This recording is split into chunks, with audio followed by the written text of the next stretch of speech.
নমস্কার, welcome to my channel.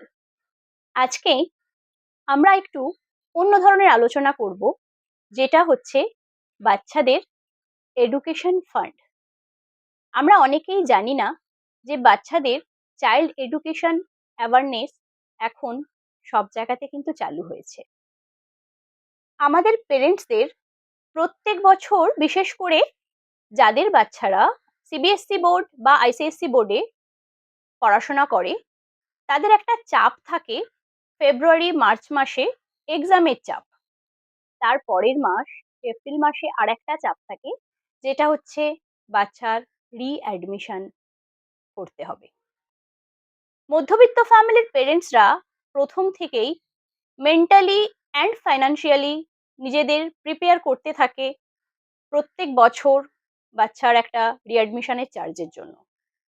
২-৩ মাস আগে থেকেই হয়তো কেউ ছোট ছোট কম্প্রোমাইজ করতে থাকছে, অনেকে অনেক কিছু স্যাক্রিফাইসও করে যে বাচ্চার রিঅ্যাডমিশন আছে, এই সময় এক্সট্রা কোনো খরচা করব না। আজকে আমি সেই বিষয়েই আপনাদের সাথে কথা বলছি। আচ্ছা, যদি এমন হতো যে প্রত্যেক বছর যে খরচাটা আমরা করি বাচ্চাদের জন্য, রিঅ্যাডমিশনের চার্জটা আমরা দিই, সেটা যদি রিফান্ডেবল হতো, তাহলে কেমন হতো? খুব ভালো হতো, তাই না?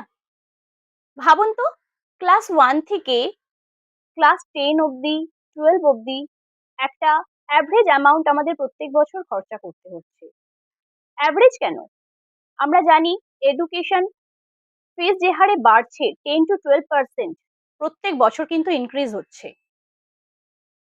তো সেই হিসাবে আমাদের নিজেদেরও তৈরি থাকতে হচ্ছে। তো আমার কাছে এমন একটা ওয়ালেটের খবর আছে বা একটা ইনফরমেশন আছে, যেটা আপনারা নিজেদের বাচ্চার জন্য রাখতে পারেন। সেখানে প্রত্যেক বছর আপনাদের এই সময়টা, যে সময় বাচ্চাদের রিঅ্যাডমিশন হচ্ছে, সেই সময় কিন্তু আপনারা রিফান্ড পেতে পারেন আপনাদের বাচ্চার রিঅ্যাডমিশনের চার্জটা। একটু প্ল্যান করে যদি আমরা চলি, বাচ্চাদের ভবিষ্যতের কথা চিন্তা করে, তাহলে কিন্তু হায়ার স্টাডির সময় আমরা আরেকটা মোটা অঙ্কের টাকাটা পেতে পারি, যেটা আমরা সঞ্চয় করে যাব এই 10 থেকে 12 বছর।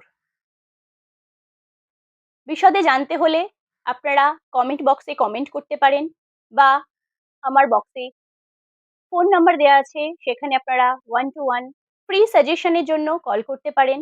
আপনাদের বাচ্চাদের এজ এবং আপনাদের রিকোয়ারমেন্ট অনুযায়ী আমার কাছে কোয়ারিজ করতে পারেন।